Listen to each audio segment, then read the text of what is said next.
Trish. We appreciate being here today. We view this as really an opportunity to help your businesses launch this if they haven't already. This law has been in effect for the past 2 weeks. My role, I'll just take you through some of the most essential parts of the Act, the Families First Coronavirus Response Act, in particular the leave provisions. All businesses, if they don't know, should also know that the federal government passed the Coronavirus Aid, Relief, and Economic Security Act, the CARES Act. That's the financial component of this that may render those businesses eligible for tax credits, deferred tax payments, and loans through what's called a Paycheck Protection Program. But before we get there, you've got to make sure that you're complying with this law and properly documenting it. The information I have that Michael, Crotty, and I have in our slides today is the most useful. So please, I would suggest that all attendees take this PowerPoint. This could really serve as your blueprint. I will do my best to go through them. I'm not going to read everything on the slides, but I'm going to highlight what I think is most important for you to launch into these laws and make sure that you are complying. Businesses today have daunting decisions. And I think that before you can make an informed judgment as to your workforce, you've got to have an understanding of how these leave laws work so you can determine whether you're going to lay off people, furlough people, or keep them on and give them the opportunity to reap these benefits. So with that said, I'm an attorney with Siana Law in Chester County. My law partner, Michael Crotty, is here. I've been practicing 24 years. I represent employers both in the public and private sector. And I can tell you that this is probably one of the most challenging things that we've seen as the law continues to evolve, sometimes on a daily basis. So Mike and I are going to do our best in the next hour to bring to you some of the most essential parts and practical information. We're in this information overload right now. And what we want to do is put enough information in your hands so that you can actually go to work today to make sure that you're complying. Mike, do you want to just make brief remarks before I get into the PowerPoint? Yeah, just two quick things. One is, good afternoon, everybody. Mike Crotty here. The first is, if you have any questions as we go along, throw them in the chat box, and we will we'll get those out to one of us as soon as we can, and we'll try to get to each one of them. And otherwise, my name is Mike Crotty. I'm also with Siana Law. I've been with a partner with the firm, and have been there for 16 years.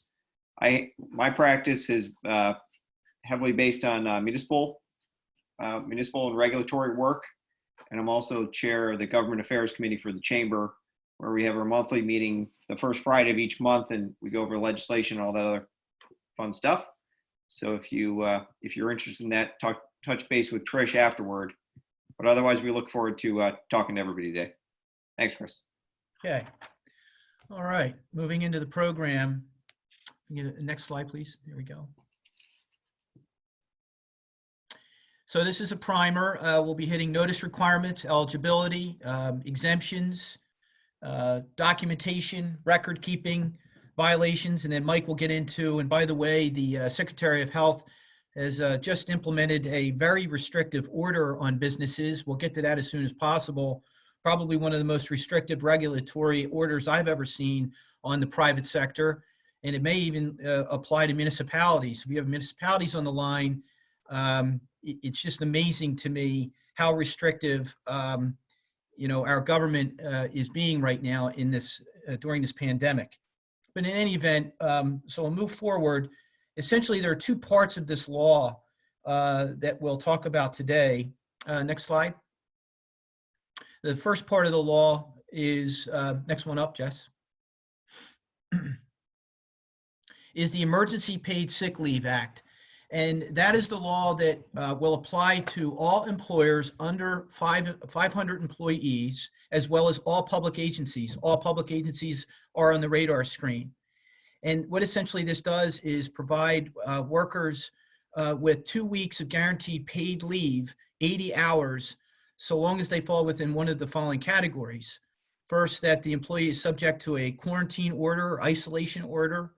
They've been advised by a healthcare provider to quarantine, self-quarantine due to COVID-19.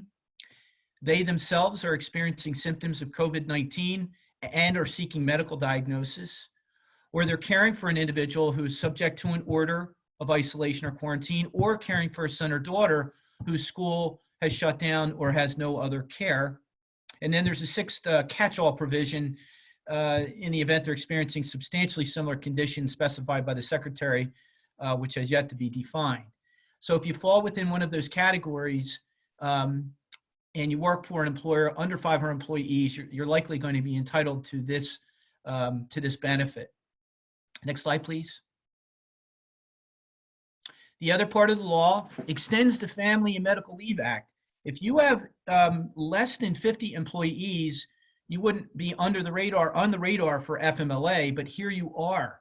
This is extending coverage for all employers under 500 employees with an additional 10 weeks of pay in the event the worker must care for a son or daughter whose school is closed or does not have other care available. Now, there is an exemption for this. Employers with fewer than 50 employees may be exempt in the event they can establish that providing the benefit would jeopardize, this is right from the regulation, jeopardize the viability of the business as a going concern. We'll talk about those factors in just a moment. But otherwise, these folks that fall within this designation are going to be entitled to this leave period and also have rights to restored employment unless you don't have it available. What is an employee under this act? So long as they've been employed for at least 30 calendar days.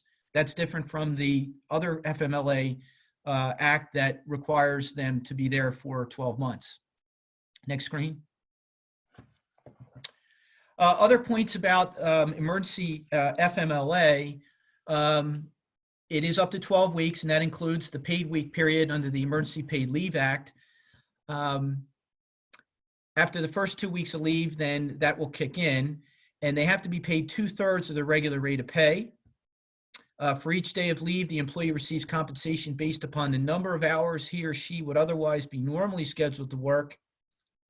And an eligible employee may elect to use, or an employer may require that employee to use such expanded family and medical leave concurrently with any other leave offered. Another thing that the regulations point out, everyone, is that if the FMLA applied to your business, if you have more than 50 employees, and that employee took leave earlier this year before the pandemic hit, before April 1st, I should say, when this law took effect, then whatever time they took under that law would be reduced. It would reduce the amount of time they could take under the emergency FMLA. Move forward, please. The total payment that they can receive under emergency family leave is capped at $200 per day and $10,000 per employee, for a total of no more than $12,000 when combined with the 2 weeks of paid leave taken under the Emergency Paid Act. A note on teleworking. Employers, I think, should take away from this program that the intent of these leave laws is to keep people employed, to keep people earning income with other arrangements through telework. The Department of Labor is encouraging all employers to try to work with your employees and be flexible with regard to doing work at home where they don't have to take this benefit, but rather continue on the payroll. And under the CARES Act, there's an opportunity to apply for loans, which is not a part of this program, but there is a benefit to keeping these folks on your payroll. In any event, teleworking conditions, you can work with the employee to work at unconventional times, work from their own computers. I would recommend, as an employment lawyer, to make sure that you have in writing what those parameters are. I have some sample forms I would look forward to sharing with you. If you want to contact me after the program, I'd be happy to do that. A part of this program is the need to keep documentation to make sure that you're protecting yourself as the employer and to take advantage of those tax credits as well. And we'll go through, we have a checklist of the documentation that you need to make sure that you are keeping. But telework and making sure you have a written understanding as to what your employees are actually doing is critical in my view. And Chris, one question or thing to note for everybody, when you're promoting the telework, the one thing you're going to look at with your IT consultant is what computer security protocols are in place to make sure that the data is protected. That's particularly relevant for us as attorneys, but also for a lot of businesses where you're having proprietary information that's going to be now remotely accessible. And some of it's as easy as making sure that when people are doing telework and they're saving their documents, they're saving them back on the home host computer, not on their home and personal computers, where things, there's going to be some data integrity lost or subject to other viruses and the like. So Yeah, just make sure to great point. consult with your IT consultant. Great point. All right. Next screen, please. Paid leave entitlements. With regard to quarantine or isolation orders, there are a broad range of governmental orders. We want to make sure that when the employee is seeking the benefit under this, that it is clearly stated which order they are under, and that is filed. And they may take paid sick leave only if subject to one of these orders prevents them from working or teleworking. So just being under an order of isolation or quarantine is not enough. They have to establish that but for being required to comply with the order that they couldn't work. Another important point is that neither of these laws prohibit or inhibit the employer from furloughing, laying off, terminating employees when you simply don't have the work for the employee. And in the event you don't have the work for the employee, you're not obligated to pay these benefits. The remedy at that point or the option for the employee is to seek unemployment benefits. Next screen, please.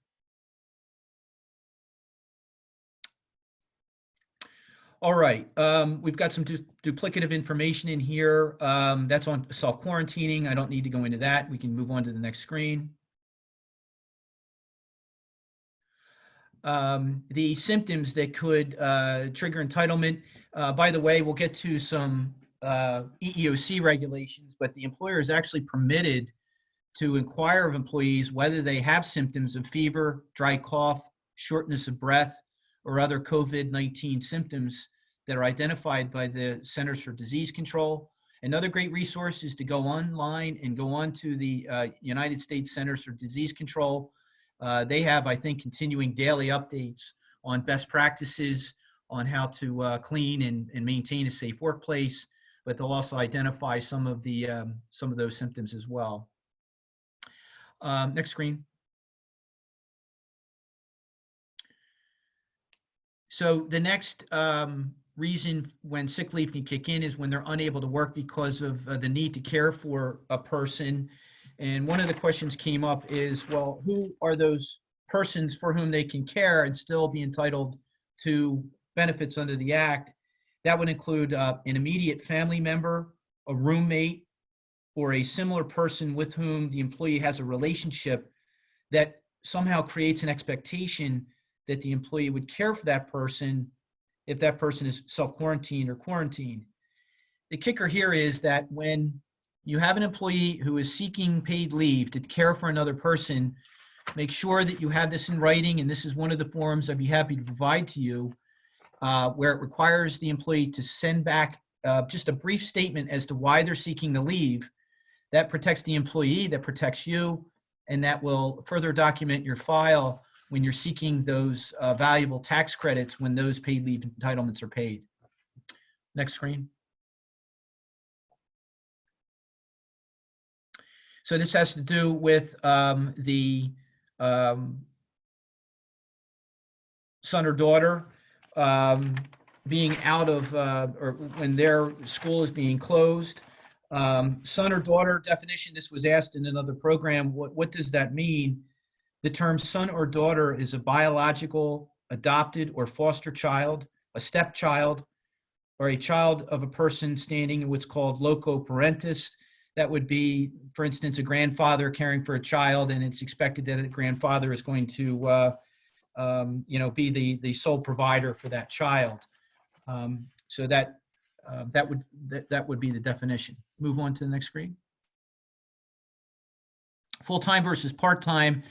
The acts don't define what a full-time or part-time employee is because paid sick leave is designed to provide leave over a 2-week period, and the Paid Leave Act provides up to 80 hours of such leave then the department believes that a full-time employee is one who works at least 80 hours over a 2-week period. And the department defines a full-time employee as one who's normally, I just said that. The average hours per work week for an employee who does not have a normal weekly schedule should be calculated over the prior 6 months prior to the date on which the leave is requested. If the employee has been employed for less than 6 months, then the average hours per work week should be computed over the entire period of employment. Or if you have an arrangement, preferably in writing, over how that person is going to be paid, and they've been employed for less than 6 months, then you would go to that. A part-time employee is one who is normally scheduled to work fewer than 40 hours per week. All right, we can move on to the next screen.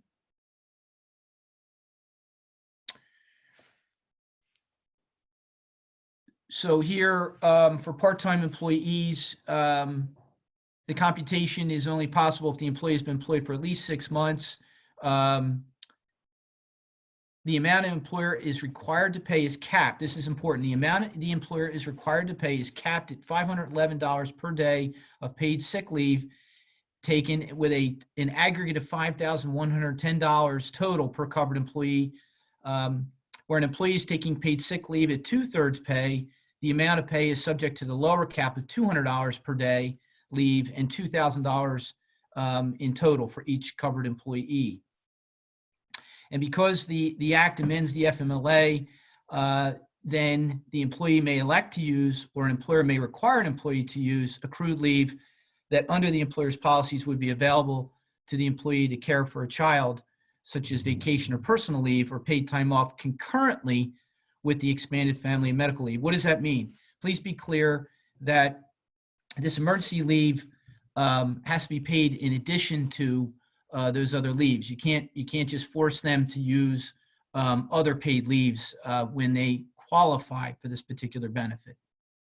Next screen. Who are employees? It's a very broad definition. It's all full-time, part-time employees, those who are presently on leave, temporary employees, or joint employees who may have a relationship with another employer, and also day laborers who may be supplied by a temporary staffing agency. Independent contractors would not count. Employees must be employed within the United States. And the law also applies equally for profit and nonprofit entities. Next screen. There is a small employer exemption. Private employers with fewer than 50 employees do not have to provide these benefits on grounds that these benefits would jeopardize the viability of the business as a going concern. And let's take a look at those factors. Next screen. So this part of the law explains that a small employer is exempt when such leave would cause the employer's expenses and financial obligations to exceed available business revenue and cause the employer to cease operating at a minimal capacity. Obviously, that's going to be a fact-intensive inquiry. I haven't seen it yet, but it's probably going to come up the longer this pandemic lasts. The absence of the employee or employees requesting such leave would pose a substantial risk to the financial health or operational capacity of the employer because of their specialized skills, knowledge of the business, or responsibilities, or when the employer cannot find enough workers who are able to fill the spots left open by those workers. All right, move on, next screen. That's a duplicate, next screen, my bad. Public agencies, also broad. Public agency is the government of the United States, political subdivision of a state, which means any township. So if we have townships, boroughs, authorities, cities on the line, you are on the radar regardless of the number of employees. Okay. One important exception would be healthcare providers and emergency responders. Sorry about that. Now, what is a healthcare provider? Pretty broad definition of a healthcare provider. They're not going to be entitled to these benefits. Those that work in doctor's offices, hospitals, healthcare centers, and all of the entities identified in this slide, they are not going to fall on the radar because they're viewed as essential, and we thank them obviously for all their efforts right now today as we speak. Next slide. Emergency responders, that's going to cover police officers, correctional officers, military, firefighters, physicians, nurses, public works personnel. Gotten these calls from municipalities. Public works personnel, there's really not any designation as to which level or skill they are required. They're probably going to be exempt and not entitled to the benefit. Next screen. Notice, this is simple. If you haven't done it already, I encourage you to do it today. Go onto the Department of Labor website and you can download the notice of the employee's rights. Post it in a conspicuous place where they can see it if they're on the work site. And I also encourage you to send it by email to all of your employees, and that should satisfy the notice requirements. Next. Documentation, I won't read all this to you, but this is your checklist of the documentation that the employee must provide in support of paid sick leave and also the expanded family and medical leave. And we have form letters where you just ad lib that information so that it can be easily done by way of email. Send it out to the employee emails it back to you, and then you can make an informed decision as to whether they qualify, and then also meet the obligations under the law to make sure that you're following it and that you have the proof then to seek your tax credits. Next screen. That's really just continued talking about childcare. They're going to have to provide the name of the school, a statement representing that no other suitable person is available to care for the child. One question came up in another program where, well, what happens if you have two parents who are going to be home and one parent is capable of caring for that child? That scenario alone would show, well, then the other parent is not entitled to the benefit if one can care for them. So look, for your purposes, make sure that they verify what they're going to be doing, why they need to leave. There is an opportunity for intermittent leave, by the way. You're not required to do this. You could split up the time. I know it's a bureaucratic headache, but you could provide intermittent leave where, for example, there is time for the employee to telework a part of the day, take care of the child a part of the day, maybe come back to the telework at some other point. There's 24 hours in a day. So the Department of Labor wants you to be flexible with your employees, again, to get through this difficult time and retain your employees. That's the kicker. Try to do your best to retain them, to allow them to work, allow your company to continue to make money. But this is how you do it. And this is hopefully what we're offering you, is to make it a little bit easier for you administratively so that you're not just looking at 50 slides of law, but you're able to implement this today. That's part of what Mike and I are trying to do for you. Hey, Chris, and I had a question in that front. Who makes that ultimate decision as to whether there's someone else who's eligible to watch the child, or if there's another child in the household who can potentially watch the child, or another parent? Is it the employer who makes that call? Well, ultimately, great question. Ultimately, it's going to be the employer who's going to make the call as to whether they're eligible. And then it's a proof issue, a credibility issue.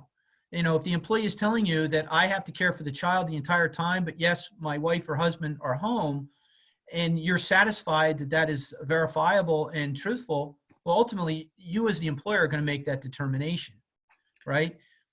So what I think kind of the byproduct of that is, internally for each of our businesses, we have to make sure we know who inside is going to make the call. Is it the immediate supervisor of that employee, the HR manager, or does it go further up the food chain to, executive partners, general partners, or anything? Yeah. Well, I'm glad you brought that up, because the principals of the company really need to be a part of this, because this is, these are decisions that are going to have an impact on the immediate success of the business, and then later on in terms of, your ability to recoup the funds that the government are making available to you. So, you really ought to have a policy internally as to who that is. That's a good question, Mike, and who will be making those decisions. Next slide, please. healthcare coverage. An employee who takes either of these benefits will be entitled to continued coverage during the length of that time when they're receiving them. This came up during another program. In the event the employer wishes to be compassionate, gratuitous, and continue to pay employees even though they can't show up for work and do work, that's perfectly fine. However, please make sure that the way you're designating those payments is not suggesting to the employee that they are that you are just gratuitously giving the benefit under these laws, because that's not going to do anybody any good. First of all, you're not going to reap the benefit under the law. Secondly, you don't want to give them rights that they don't have. So just be very careful about the gratuitous payments. You can do it, but then of course you have to determine, whether there's going to be some claim of disparate treatment or discrimination, by some employees who may not be getting paid. All of these fair employment laws kind of collide in this situation, unfortunately. And Chris, we have a question in the chat from Jim Pye. Are home care agencies exempt? We are not technically considered home health care, but are licensed by the state as home care facility. We provide care services for seniors. I'm not sure if we have the slide. Can't remember which slide it was that had the definition there of healthcare. See if we can. Yeah, I've got it right here. Home healthcare. A healthcare provider is anyone employed at any doctor's office, hospital, healthcare center, clinic, post-secondary educational institution, offering healthcare instruction, local health department. And Jim, I'm reading too. It does say home health care provider. Home health care provider. That's back on slide 22, Jim. Just for if you can get the materials later, that's where that. Yeah. Okay. Any other parts? Any subparts of that question? Are we good? I think you got all of it. All right. Emergency responders. Did we talk about them yet? We did. Return to work. The Emergency Family Leave Act has the same effect as the FMLA, and that is once the employee comes back, they should be restored to the same or an equivalent position when they return, unless you can show that you have a bona fide economic reason not to, something that is unrelated to their request for leave. Otherwise, the argument is that you are retaliating against them or interfering with their rights to return to work. So in the event you cannot provide it, obviously make sure that you document in writing the objective non-retaliatory reasons as to why they can't return to work. But under the FMLA, I can tell you that is a lot of teeth, and you really want to avoid that problem by adequate documentation and really thinking through why you're not going to be able to bring that employee back. Emphasize this again. If you have to reduce the size of your force to save your business, you need to furlough employees or outright terminate them, then that decision is certainly lawful. But just be clear in that decision making and be clear with the employees as to what their employment status is, so the employees know what to do, that they can go out and immediately seek unemployment and not be in limbo. Because what I'm seeing right now, some employers, they're moving halfway into some of this, and it's either you fall within this law or you don't. You're either going to retain your employees and pay them wages going forward, or not. So make these definitive decisions as soon as you can and get them in writing. Okay, next next slide, please.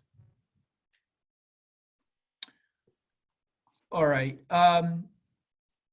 So the return to work section under the emergency FMLA actually has an exception for employers who have fewer than 25. So here's another exemption for the smaller employers, and you have to establish these conditions: that the employee took leave to care for a son or daughter who's home from school, the employee's position no longer exists due to economic or operating conditions that affect the employment or caused by the public health emergency, and that you made reasonable efforts to restore the employee to the same or an equivalent position. And if the employer's reasonable efforts to restore that employee fail, and you made those efforts and you contacted the employee, then you will have satisfied that exemption. Next screen. Record keeping, that tells you that you must keep documentation for 4 years, regardless of whether the leave was granted or denied. Both are equally important, because if you're denying it, you could face the prospect of a claim by the employee that you unlawfully denied it, in which case they could seek a remedy with the Department of Labor. They could bring a direct cause of action against you, but I think that if you have less than 50 employees, they wouldn't have an individual cause of action, but they could still report you to the Department of Labor that could arguably take action against you. So bottom line is, keep your documentation for 4 years, and that screen provides the additional information as to what you need in order to satisfy your IRS requirements as well. There's an irs.gov website that can help you out. Next screen. Prohibited acts and enforcement is just what I said. Don't discriminate, retaliate, treat people differently because they sought benefits under these laws. Next screen. And Chris, is that going to go both ways? I mean, if you're being extra generous for one, are you then, do you have your hands tied to be extra generous for all? Yeah, that's always the problem, isn't it? Whenever you want to compensate those employees that you like more for whatever reason, whether they're better performers, whether you can't do it. Obviously, you can't discriminate on the basis of a protected class. You can never do that. But yes, this is the risk that you always face in the event you treat some employees more favorably than others. I always say, I'm running a business and I want to reward those folks that produce, they're producers, they're great employees. It's lawful, but you always run the risk of the claim that you are discriminating against folks that are not receiving the additional compensation. So it comes with the territory. And Chris, we have a question. Sorry, we have a question in the Q&A from Robin Jewett. I think I know the answer, but I'll let you field it if you know offhand. I'm a self-employed individual. I help senior citizens downsize and move to retirement facilities. I was ordered to stay at home. I cannot work from home. Am I able to take advantage of, she says, this tax credit, but it's really of the leave? Yeah, self-employed, I think you're out of luck. So yeah, Robin, it sounds like you might be able to go the unemployment comp route, but not necessarily this extended leave act. Yeah, I don't think it provides relief for the self-employed. The Equal Employment Opportunity Commission, if you see that site, I'm not going to ramble all of these points, but the EEOC, of course, is the watchdog to ensure that your businesses are not violating fair employment laws. So they are commenting on the impact of the Americans with Disabilities Act with regard to folks who may be exposed to or suffer from the COVID-19 virus. And you can go into that webpage. It's really a good, it's only about 3.5 pages. It has really good questions and answers. Could you go back, right? I just have a couple of them that I think stand out. The first question is whether you can ask employees. I think I said this in the beginning of the program. You can actually inquire of your employees whether they suffer from these symptoms, which is really, typically you don't want to ask your employees whether they suffer from a medical condition, but in this case you can. Next screen. The next question I thought was relevant was, does the ADA allow employers to require employees to stay home if they have symptoms? And the answer is yes. The Centers for Disease Control states that employees who become ill with symptoms of COVID-19 should leave the workplace, and that the ADA is not going to impair your ability as the employer to tell them to stay home. Now, granted, if you direct them to stay home and there's no work for them, then they are, in a sense, constructively discharged such that they can then go and seek unemployment benefits. This is important, to have that communication with your workforce and to make sure in writing that you're making clear what their status is. If they're not permitted to come to work, then they should have something in writing to that effect so that they can go and protect themselves and get unemployment benefits. Next screen. And probably when you do that, you want to make sure to spell out whether or not you have work available to them, because you don't want to give them mixed signal that they're required to stay home and there's no work for them, because then they're not going to be able to take that leave and we'll go on unemployment instead. Yeah, and by the way, I'm a proponent. Anytime an employer asks me, how do I communicate with an employee that I've separated, I am a proponent of making sure that that letter contains the basis, because if you don't contain the basis in the letter, then they can go run to a plaintiff's lawyer and say anything they want as regards to the motivation for the termination, right, Mike? So we want to have that in the letter so it's crystal clear as to what your motive and intent were. And of course, they're going to be lawful. It isn't going to be on the basis of some protected class. And Chris, you have another question in the chat. It's from Drake. Schools are out for the summer. Does this requirement end if an employee was laid off and now is called back but refuses since they make more money on unemployment? How is this handled? Well, so that's a compound question. School's out. If that's not one of the qualifying reasons, that I have to stay home, because the school is out. But the other part of that is child care. If the child care center is closed, well, then they're going to fall within that bucket, right? So I think that's your answer. And then the second one was, if an employee is laid off and is then called back but refuses, how does that handled? Oh, okay. That's Right. probably an employment issue that you can probably Right. could be. Yeah. If they're directed to return to work, and again, there's no alternative telework available, then that's an easy scenario. Then go collect unemployment. However, that's a problem for the employee, because if work is available, good luck on getting unemployment, right?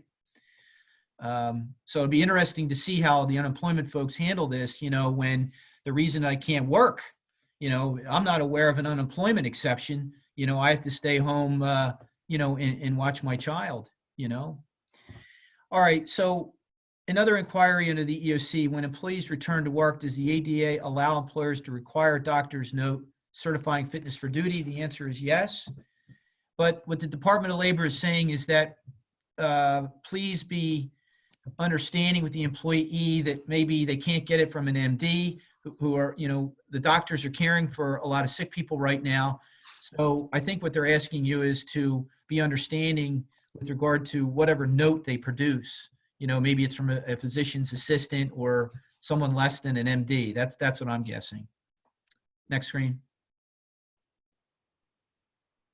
May an employer store in existing medical files information it obtains regarding the virus?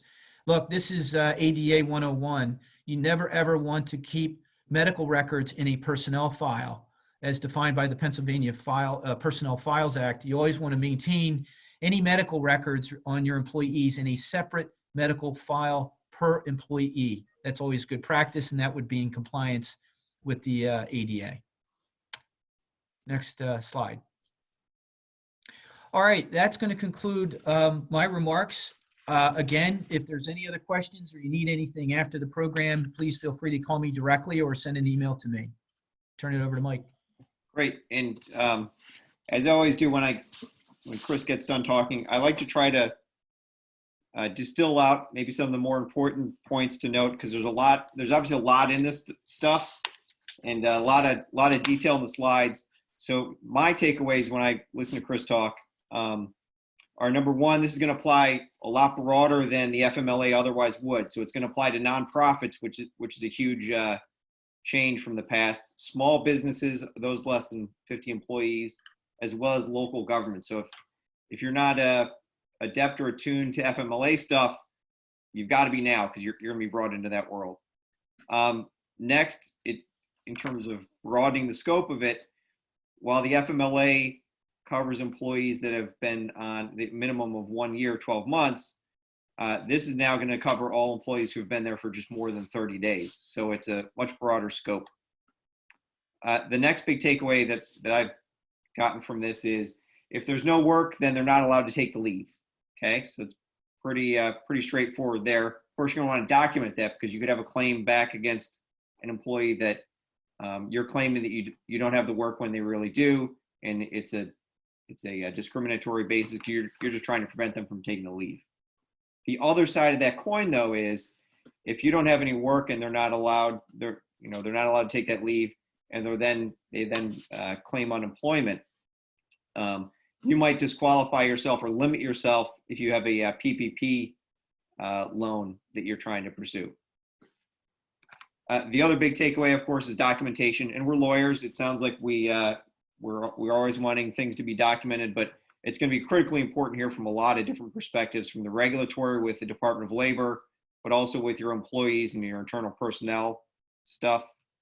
In that documentation, one of the big things to make sure that you do or have done is to circulate that Department of Labor poster that's been put out that Chris had the link to earlier. And you do that by mail, by email, and posting it on the job site.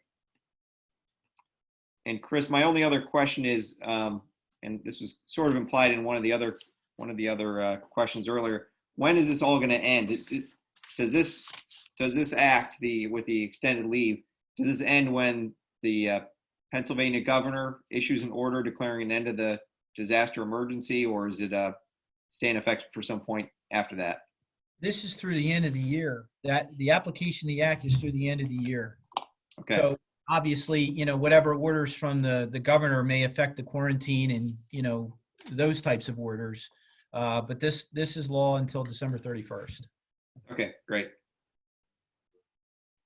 So the two things I want to talk about first are on Wednesday of this week, the Secretary for the Department of Health issued a new order that details all of the safety measures that are going to be required as of this Sunday at 8 o'clock at night. So if you have a business or an operation that has continued in-person operations, that means either your employees are coming into work, to the workplace, and or if you have the public coming in, like a retail store, a grocery store, Home Depot, or the like. This is going to cover both those. This new order covers both measures for both those types of operations. The one question is, noting that we represent a lot of townships and municipalities, the one question that's kind of open-ended is whether this applies to municipalities. The Pennsylvania State Association of Township Supervisors, PSATs, they've been in contact with the governor, and it's their understanding from those conversations that municipalities are not mandated to follow these guidelines. The problem in my mind with that kind of black and white determination is it's not black and white in the order. The order does not exempt out municipalities from these regulations. At the very least, we should probably consider these as best practices to put in place to the extent we can. And some of these are going to be mandatory. Some of them are going to be merely recommendations. A couple notes on this new order that came down. It's not going to be applicable to healthcare providers. And hopefully healthcare providers have more stringent protocols than these anyway. It's going to apply to all of their businesses maintaining in-person operations, as I said, and they go in effect this Sunday at 8 o'clock at night. And there's three buckets or three categories of these regulations that are in the order. And it's a 4-page order. And if you go back to the screen, the link for the order itself is right there. It's only 4 or 5 pages to read and make sure you go through. I'm just trying to hit the highlights of it. So the first kind of bucket of regulations are going to be regulations that are applicable to all of these types of businesses. Those are pretty straightforward. Next are going to be infection protocols. When you have an employee that is has a probable or confirmed case of coronavirus, what do you have to do? And I think this would also apply if there's been some kind of confirmation that the site has been infected with coronavirus in any way, possibly by a member of the public coming in. And then there's the third bucket, which are regulations that are applicable to all businesses that serve the public, having the public come in. So the first regs applicable to all businesses, it just restates the mandatory cleaning and social distance protocols that the CDC has put out there to continue to follow those. So those are pretty straightforward. It gets a little bit more daunting and restrictive when we get into infected business operations. And again, these are going to be where you have an employee who has a probable or confirmed case, and we're not going to know which those are for some time usually.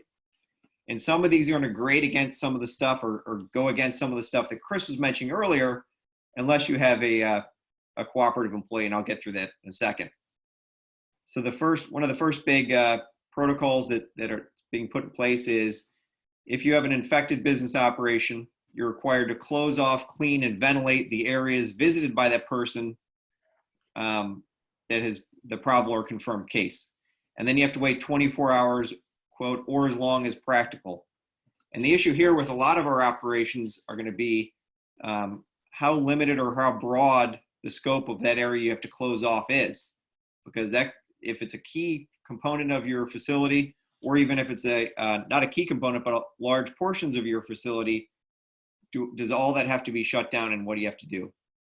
And it seems to be that the governor wants you to err on the side of caution and shut down more than not shut down.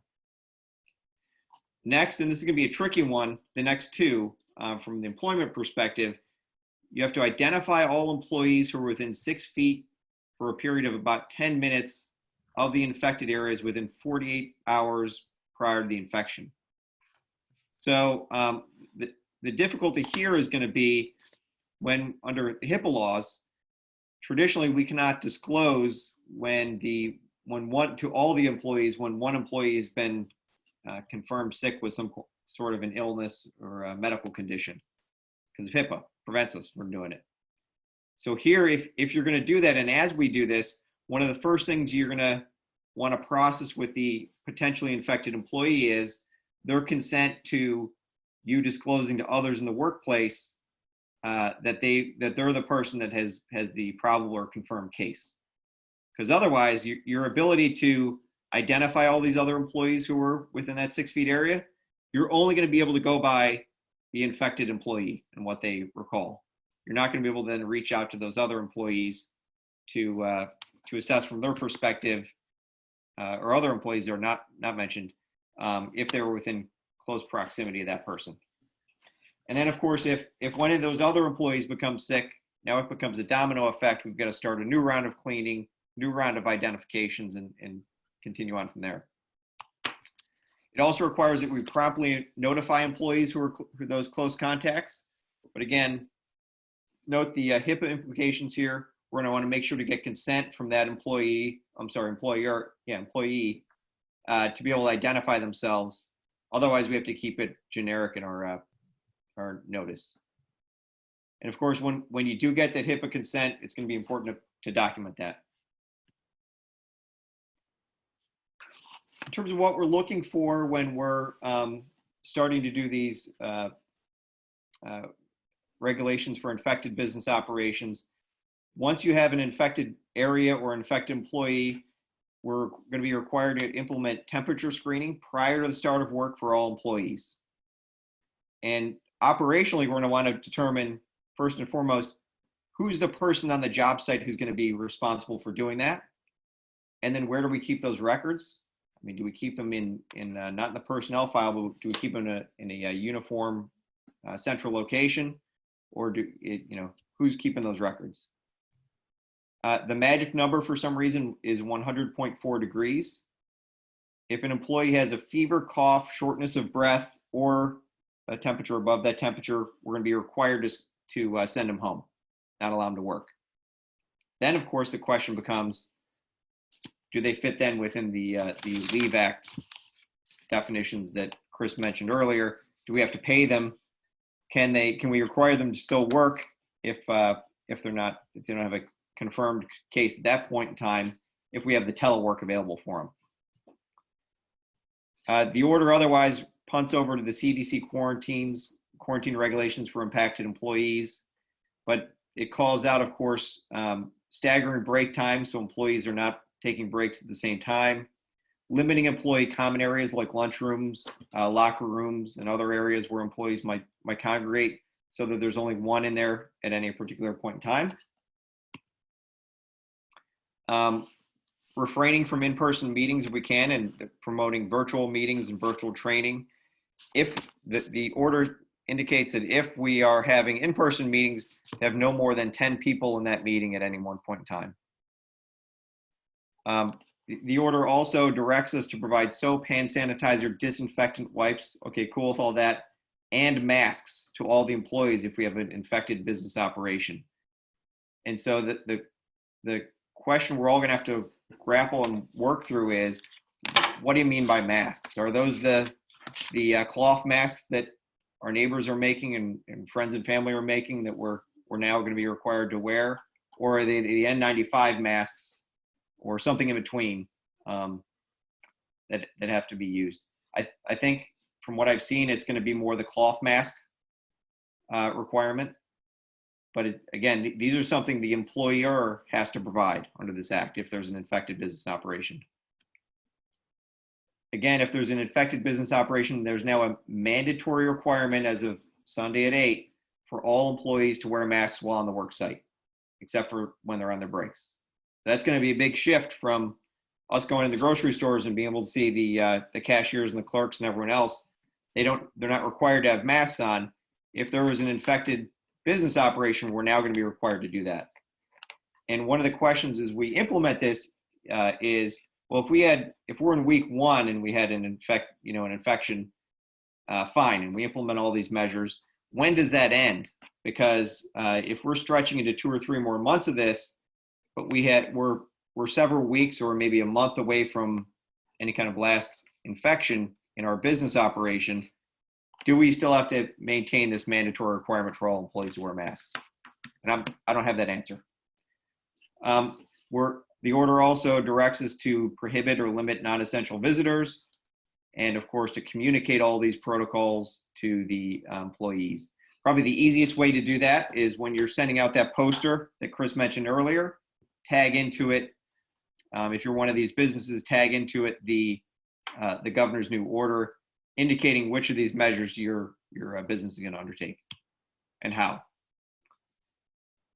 So the third category of these new regulations under this order are those that are businesses that serve the public. So these are going to be a lot of retail stores that are still open. And if you have an accounting firm or other business operation where people are coming in, or the home healthcare is Jim mentioned earlier, these are going to be requirements for you to undertake, even if there is no infection. So first of all, they're trying to push for more appointment-only measures in operations. So you're not having people come in at will. You want to set them by appointment. Next, if your operation is in a business in a building, as of Sunday night, we're going to be required to limit our capacity to 50% of the certificate of occupancy. So that means if you have a large retail store, we're going to do a couple of different things. One, now we have to figure out what that occupancy is. 2, we're going to have to have people manned at the entrances and exits to start keeping count of that occupancy to make sure that we're maintaining the 50%. Next, we're going to have to post signage of all these limitations up somewhere publicly accessible in the building. They recommend that we alter our hours to allow for off-hour cleaning and restocking so that we're limiting employee contact with the public as much as possible. They want to encourage online ordering and curb pickups, which are happening more and more frequently. And then designating specific time for the elderly and high risk to come in and shop. The other big change that'll go into effect as of Sunday night is all customers are now going to be required to wear masks. And if they're not wearing masks, they're going to be required to be denied entry. Now, there's some exceptions to that. The big problem with having exceptions to this kind of stuff is who's going to make the decision on whether the exception applies, especially when you've got, maybe one of your entry-level workers who are the ones manning the door to decide whether people come in or not. And if someone comes up and they've got no mask on, but they're claiming some sort of medical exception, well, how on earth is that person supposed to make that call? And I don't have a great answer for you now, but just note that it's out there. In addition, you're going to be mandated to allow for hourly employee hand washing breaks and install shields and barriers between employees and customers. So now at your checkout lanes, to the extent you have the conveyor belts, they want a physical barrier that's put up. And the order also promotes a system where you have every other checkout lane set up for checkout, and then you rotate that hourly, and then clean the ones that are not in use at that time. Yeah, Giant does that now, I believe. So stepping from the Secretary of Health's more recent order, the one thing we've been tracking is how this affects our municipalities and the businesses that integrate and apply to them. When this first came down, when Governor Wolf's orders started to roll out in mid to early March, there's an allowance for waivers. The shutdown orders came down, and any business that wanted itself deemed essential or get a waiver from that order could get a waiver from the state. And it seemed like from a lot of our perspectives, there's a bit of a bonanza where there were a lot of waivers being given out, and they were given out pretty quickly. And there wasn't a terrible amount of detail in those waiver letters that are granted. For example, if you had a construction entity and you got your waiver, is that a site-specific waiver? Does it apply to all of your subcontractors and contractors? Does it apply to all of your employees or just those that are performing a specific purpose? Well, come April 1st, the governor pulled back on almost all of it.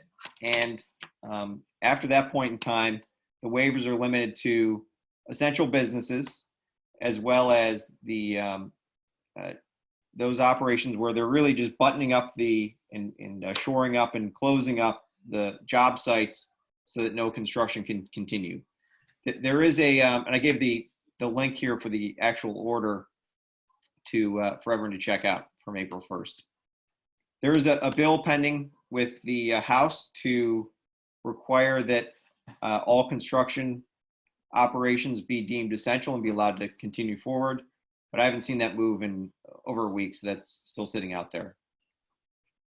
From the municipal perspective, the state has provided guidance that any UCC, Uniform Commercial Code, Construction Code, and other permit deadlines are suspended. And there was some direction from the state that our code enforcement officers cease inspections of any non-essential, non-life sustaining permit applications. So, and this is going to be a bit of a rub now, because we've got one state agency telling us we can't have our inspectors go out, and under their interpretation that those deadlines are suspended, but we've got applicants, I'm sure, who want to get their facilities buttoned up and done, and they may have claims of deemed approval if their applications aren't given on a timely basis. What we've generally done for those operations that do have some sort of waiver or are permitted to proceed, we have waiver and certification forms for the applicants to fill out, and then we have different protocols for our code enforcement officers to follow to make sure that they're documenting the site with photographs, that they're going in there on off hours when no one else is there, so they're not going to be contaminated, and then they're taking all other general social distancing measures when going through. We've had some townships that have granted conditional use and occupancy permits based on kind of a FaceTime or video walkthrough with the applicant, where the code enforcement officer is on site, but limiting, of course, that to the UNO that's being granted until there's a time at which the code enforcement officer can get out there and physically look at the site and confirm everything.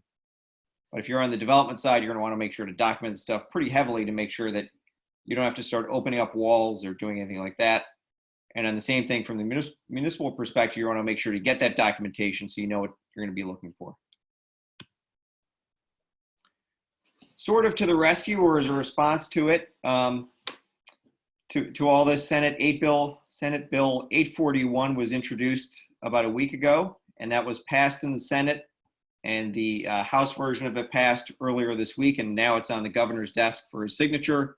It's expected that it's going to be approved, and it covers a couple different things that were of concern to us on the municipal side of things and developers on the developer side of things. One of the first things that it's going to solve is whether and how we can hold our regular township and borough and city meetings, so we can continue to get the business of government, local government, going and maintained. Right when all this stuff kicked off, there was actually another House bill that had gone through to allow all these items to move forward, the virtual meetings, which a lot more of us are seeing. And that was actually stalled in the Senate when it went through, because the Senate, as it looked at it, interpreted the PA Emergency Management Code to allow for municipalities to hold these meetings without the new legislation. Now, the rub here, of course, is if you violate the Sunshine Act, which would be the primary statutory requirement we have to adhere to in holding public meetings, it's a criminal offense if we violate the act as individual officials. So none of us want to go to jail on this stuff. And the other prong of that act is anything we do could be voided. And we don't want anything, we don't have to redo everything when we get back. So a lot of us were not satisfied with just the interpretation that, hey, don't worry, you can do this under the Emergency Management Code. So fortunately, this legislation has come, looks like it's going to come through and get things moving again. And what it provides is, one, our ability to hold remote meetings. And when we do that, we're going to want to look at a platform like Zoom or like Blue Jeans or one of these other services that provides both video conferencing and the ability for phone participation. And that's important because we may have certain populations of our public that want to participate in the meetings and they don't have access to the internet, they don't have access to computers. They will still be able to participate through the phone component of it.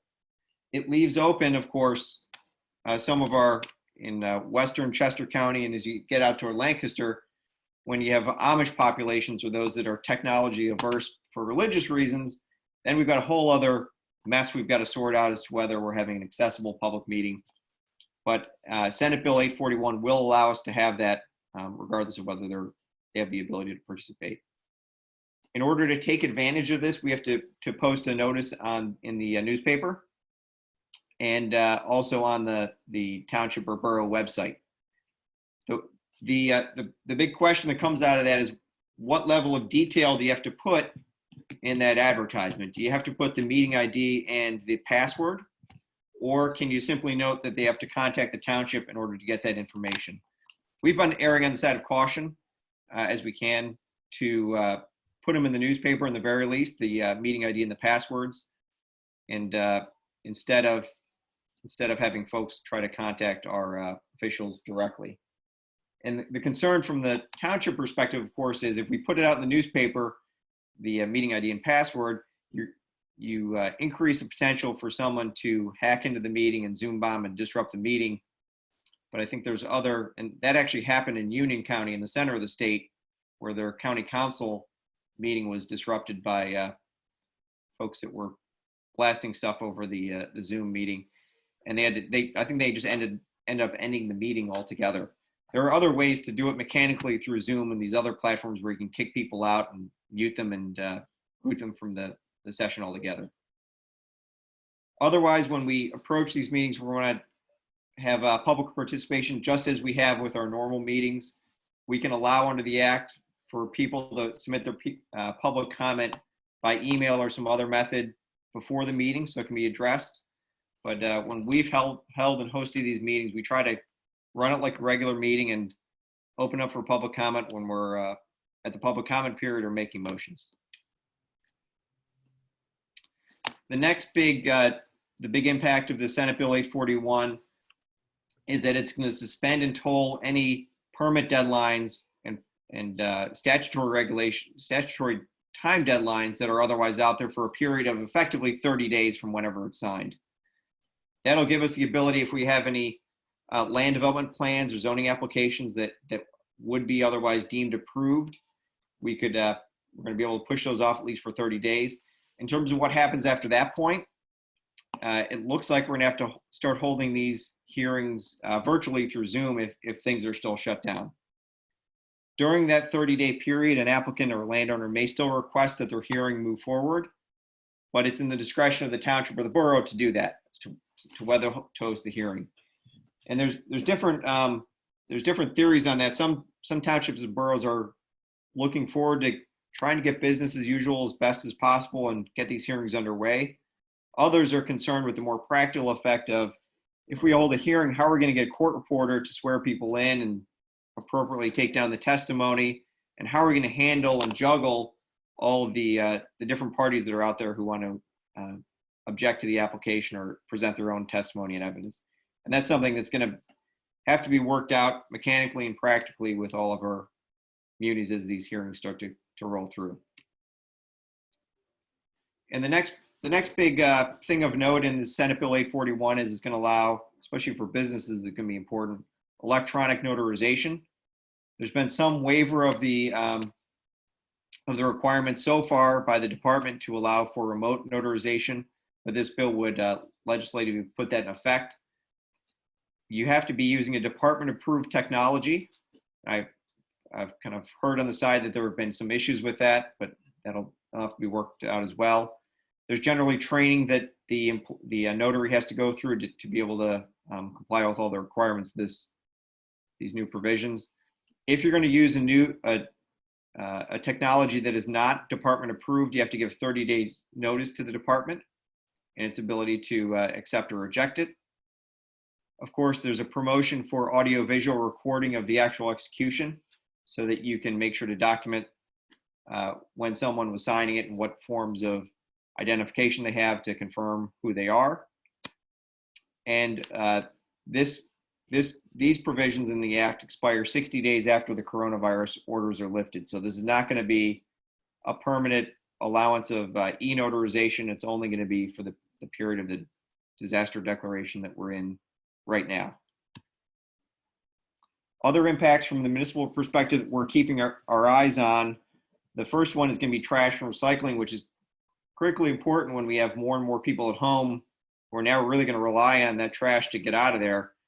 For us that have contracted out recycling and trash services, some of those have cut back, so you need to communicate that with our residents. But our biggest concern really is what if one of those agencies or entities goes down altogether and can no longer provide trash services because a certain number of their employees have the coronavirus. So we're starting to kind of look around regionally and talk to our neighboring munis and what do they do, and start to talk to the trash companies that, hey, if this happens, can we start to sketch out a framework for what we're going to do and how we can help each other.